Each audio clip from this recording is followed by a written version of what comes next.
Okay, so welcome back to Johnny's Car Care and Reviews, where, this week we're really digging into size on the Maverick, the wrong impressions, the misinformation mostly inside misinformation on size, but also some outside misinformation on size. So I want to clear that up for you. So you're going to want to watch this all the way to then. Now, this is the continuation of the last video, so you'll want to have watched the last video ideally already or at the very end of this. But we're going to be talking about constraints. Last video we talked all about hitches and what you need to tow under warranty, tow properly and safely so you don't have your warranty canceled. So that was all about don't be fooled on Maverick size. So we went right ahead and we showed you exactly what someone who's 5'10" and a half and someone who's 6'1" can fit with the Maverick. We also put the seats on the Maverick all the way back as if someone who's 6'4" is sitting up front,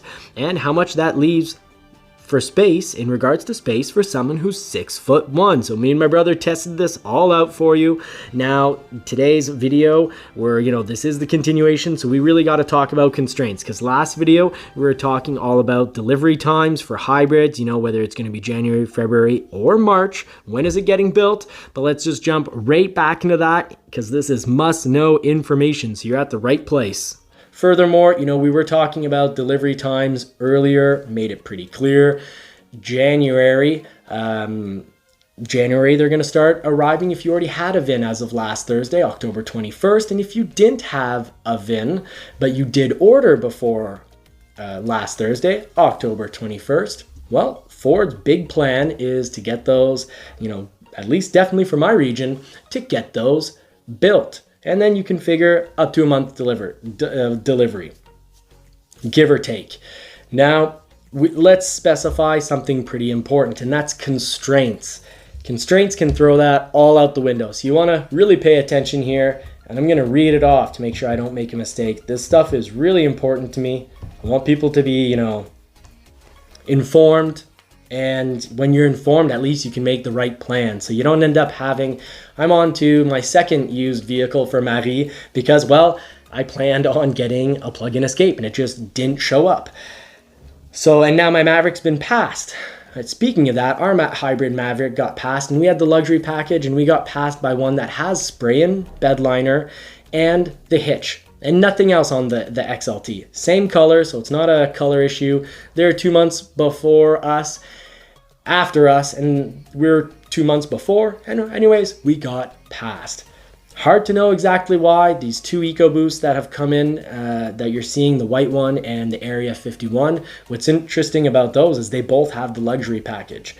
Haven't figured this one out, but stay tuned because I'm going to work to figure it out. But if you don't want to, be pushed past a March build, if you're already in the system as of October 21st, avoid stuff that will get you pushed. So let's say either the splash guards, the molded splash guards, if you ask for them and things haven't been worked out by then, or there's, a supply demand issue, or they're not ready, you're not getting your Maverick. Your Maverick's only getting sent out when all the parts are ready to go.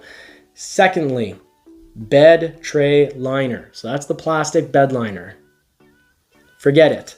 And speaking of bed liners, even the spray-in bed liner, why not pay the extra few dollars, either do it yourself or have it done? But I know for F-150s, it often seems to be, my observation is that of all the F-150s that I've been seeing getting held up, a lot of them have the spray-in bed liner. And that doesn't mean that once in a while the rare F-150 with bed liner squeaks by and arrives in a reasonable amount of time, because that does happen. But for the huge majority, it seems like I keep looking down a big list. Oh, these have all been waiting to be produced for quite some time, and hey, they all have spray-in bed liner across multiple trims and equipment levels. So that's just something to keep in mind. You can always ask your dealer to get that done, or take possession and have a local shop do that for you. Next, the bed tray liner, that's the flooring, the plastic rubbery flooring. The bed liner, the hard drop-in, that's the hard plastic. So avoid these things because, they're late availability according to the order guide. Furthermore, bed divider kit. get this later from your parts department. Get this all from your parts department, as well as the cargo management system with the mounted bed cross bars. So the cargo management system, mounted bed cross bars, the bed divider, the bed liner, the hard drop-in plastic, the bed tray liner, the splash, molded splash guards. Those are all late availability according to Ford's very own order guide. So this is what, really good top sales representatives use to give good advice and, good consultations to their clients.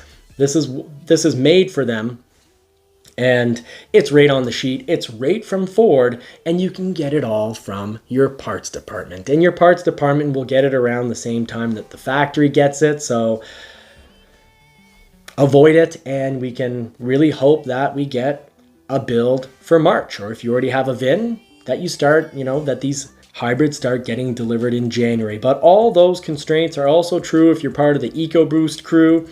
Hats off to you, the EcoBoost crew. You're gonna have a fantastic time, really powerful. You can chip that engine if you want more power. I don't see why you would want more power to end up being in the low 6 seconds, 0 to 100. However, I have seen one thing that's kind of interesting, and that's lowering a Maverick. Now, of course, that this makes it a little less passe partout, pass everywhere. And I don't know, other than for style, hey, if it's never going to leave the city, why not lower it? It looks really cool. But leave me a comment whether you think lowering a Maverick looks cool. I'll try to include the photo. And let's just remind everyone that, the big city auto shows, if you go to them, make sure you get to the Ford table. Make sure you subscribe, you give your information, you do the whatever paperwork, try to get something in your hand, or some proof that they did log you into the system, because I can't guarantee you that's going to be a $750 rebate on the Maverick, but it's definitely going to be a $750 rebate on some model Ford. So when I do find out if it applies for the Bronco or Maverick, I'll very gladly share that information with you. And also a huge must-know information is that if you're on the fence for the hybrid, get off the fence. Ideally, if you're uncertain, that's what being on the fence means. But come on the order side. If anything, cancel it later on.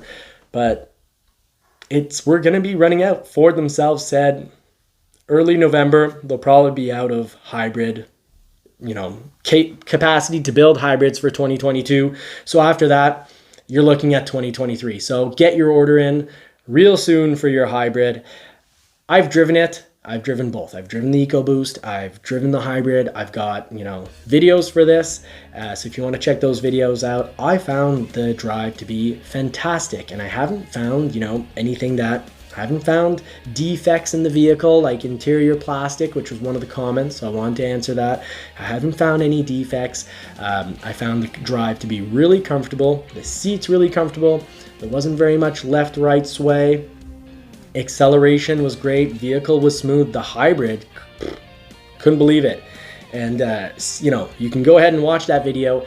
And if I didn't have to keep setting the record straight on misinformation on the Maverick, I would have had the video for the plug-in Escape out a month ago. So that's what I'm gonna focus on. I'm gonna try to really focus in, and no matter what information might be dropped on, half of my videos saying, even if I feel the information, and at, size, the whole size matters thing, I originally was like, oh, that makes sense. I never did try the seat all the way back.